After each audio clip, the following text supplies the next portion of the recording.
Assalamualaikum warahmatullahi wabarakatuh. Pada kali ini kita akan belajar tentang organisasi jurnal penelitian. Jadi setelah kemarin teman-teman sudah bisa mencari dan juga menemukan literatur yang sesuai dengan yang diinginkan atau sesuai dengan topik atau area interest yang sudah ditentukan.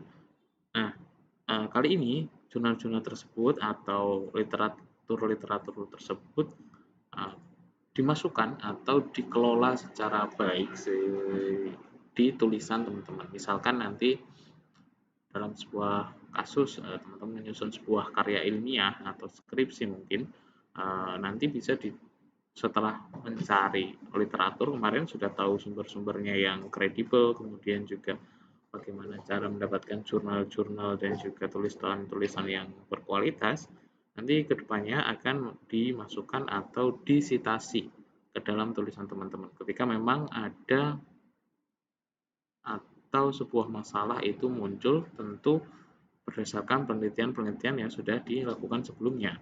Jadi ada landasan atau ada baseline yang digunakan teman-teman ketika akan merujuk atau menyampaikan sebuah permasalahan. Jadi tidak asal menyampaikan permasalahan yang terjadi dengan metode A, metode B, seperti ini, seperti itu. Tetapi ada baseline, ada aturan, atau ada rujukan yang bisa dipercayai, yang sudah memiliki tadi kualitas dan juga sumbernya kredibel. Nah, bagaimana memasukkan jurnal-jurnal atau rujukan-rujukan tersebut ke dalam Microsoft Word di sini khususnya, jadi nanti dapat disitasi atau dikutip di tulisan atau di penelitian teman-teman semua. Jadi fokusnya adalah seperti itu, nanti bagaimana kita melakukan organisasi penelitian atau rujukan literatur. Kemudian apa yang akan kita gunakan? Sebenarnya pada dasarnya ada beberapa tools pembantu untuk melakukan citasi ini ya. Jadi misalkan kita bisa menggunakan software tambahan seperti Zotero, kemudian juga Mendeley yang juga sudah terkenal. Nanti kita juga akan pelajari terkait Mendeley.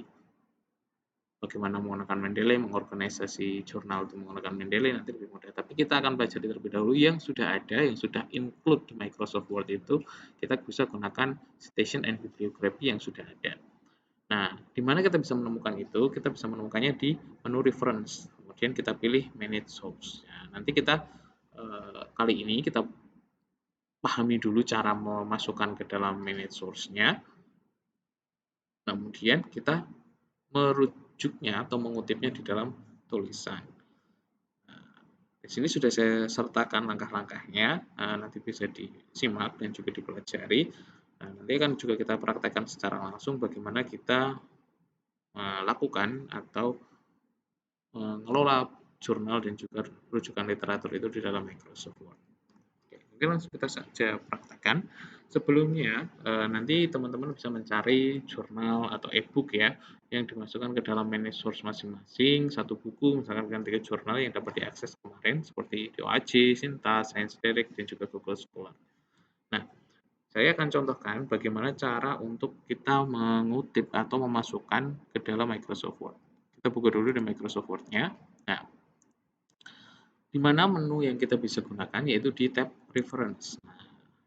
Reference kita bisa cari citation and bibliography. Nah, di sini besok ya kita akan pelajari juga bagaimana kita menggunakan Mendeley. Tapi kali ini kita belajar dulu tentang citation and bibliography yang sudah ada, sudah include di dalam Microsoft Word itu sendiri. Nah, ketika sudah menggunakan Mendeley nanti ini akan muncul ketika sudah dilakukan instalasi di komputer atau laptop masing-masing. Kemudian ini sudah menjadi bawaan atau default yang ada di Microsoft Word. Jadi kita bisa gunakan dulu yang sudah include di sini. Teman-teman belajar dulu menggunakan citation and bibliography bawaan dari Microsoft Word. Yang pertama adalah kita klik di Manage Source. Nah, apa nih fungsinya Manage Source? Source Manager di sini nanti gunanya untuk mengumpulkan dari banyak sumber rujukan yang akan digunakan. Nah, di sini sudah ada satu yang saya masukkan, tulisan dari Surendra M. Gupta dan Elgin, dengan judul multi kriteria decision making. Nah, di sini e-book yang saya gunakan memang sesuai dengan bidang ilmu saya ya, di bidang informatika. Nah, nanti bisa teman-teman sesuaikan sendiri dengan bidang farmasi menjadi bidang yang digeluti teman-teman. Nanti bisa mencari buku-buku atau referensi-referensi terkait dengan bidang ilmu yang teman-teman geluti. Oke, kemudian bagaimana cara kita masukkan? Misalkan saya sudah sediakan satu e-book di sini. Nah, satu e-book di sini tulisan dari Vivica-Ley dengan judul Enterprise Performance, Intelligence and Decision Patterns. Nah, bagaimana kita memasukkan ini ke dalam manage source tadi? Kita gunakan seperti ini. Biar lebih mudah, mungkin kita copy dulu ya judulnya. Nah, kita buat dulu. Kita buat di sini new. Pilih new. Kemudian kita tipenya. Nah, ketika teman-teman nanti pakai jurnal, maka inputnya jurnal. Nah, nanti di sini akan detailnya berbeda. Kalau pakai buku, berarti pilih buku. Nanti detailnya juga berbeda. Oke, kemudian tadi yang sudah kita copy kita masukkan ke sini ya. Oke, bisa enterprise performance intelligence. Kita masukkan dulu.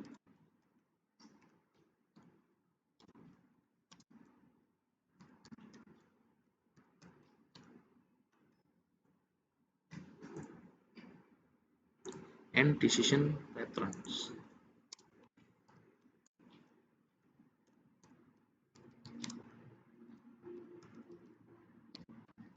Oke, title-nya sudah kita masukkan, kemudian kita masukkan autornya. Autornya kita cari Vivica-Ley. Masukkan di sini Vivica-Ley.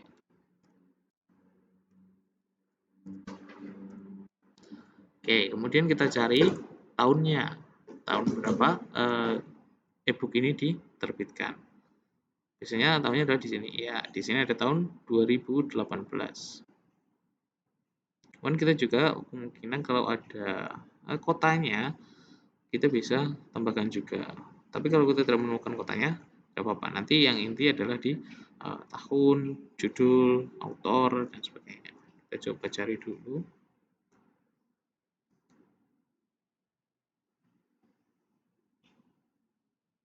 Oke.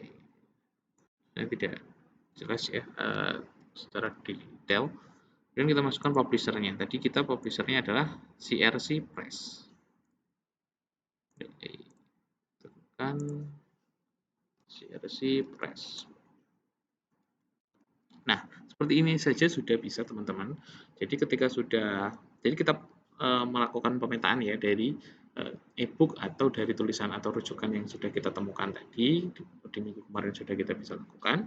Nah, kita masukkan satu persatu ke manage source. Fungsinya apa tadi? Kembali source manager ini untuk menjadi gudang atau menjadi tempat penyimpanan referensi-referensi yang kita masukkan nanti. Ketika sudah banyak, kita akan melakukan citasi untuk tulisan yang lain. Misalkan kita mencitasi tulisan yang sama atau referensi yang sama, kita sudah bisa gunakan ini. Misalkan seperti ini ya, sudah sesuai, ini kita oke. Nah, di sini akan masuk ke source master list dan juga current list. Kalau sudah seperti ini, kita close saja. Nah, kemudian kita akan mensitasi ke dalam tulisan. Misalkan, saya ada dua ya tadi tulisannya. Nah, bagaimana cara mensitasinya? Misalkan saya bikin kata-kata. Berdasarkan penelitian Vivica-Ley.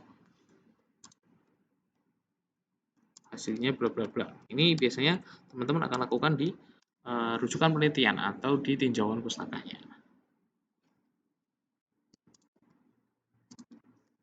Nah, kan butuh rujukan atau referensi. Bagaimana kita melakukan referensinya? Kita gunakan insert citation.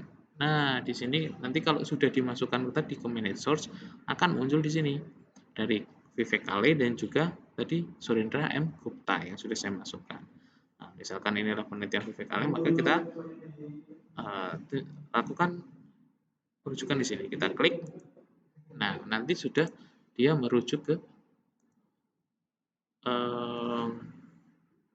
tulisan. Kemudian untuk memunculkannya adalah dengan melakukan insert bibliografi. Nah, bibliografinya nanti bisa digunakan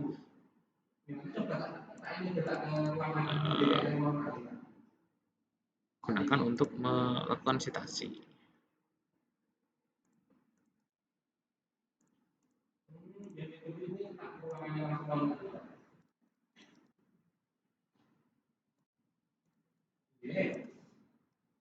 Oke, seperti itu ya teman-teman untuk cara untuk melakukan citasi. Jadi kita, itu bibliografinya kita pakai yang ini ya, karena kita menggunakan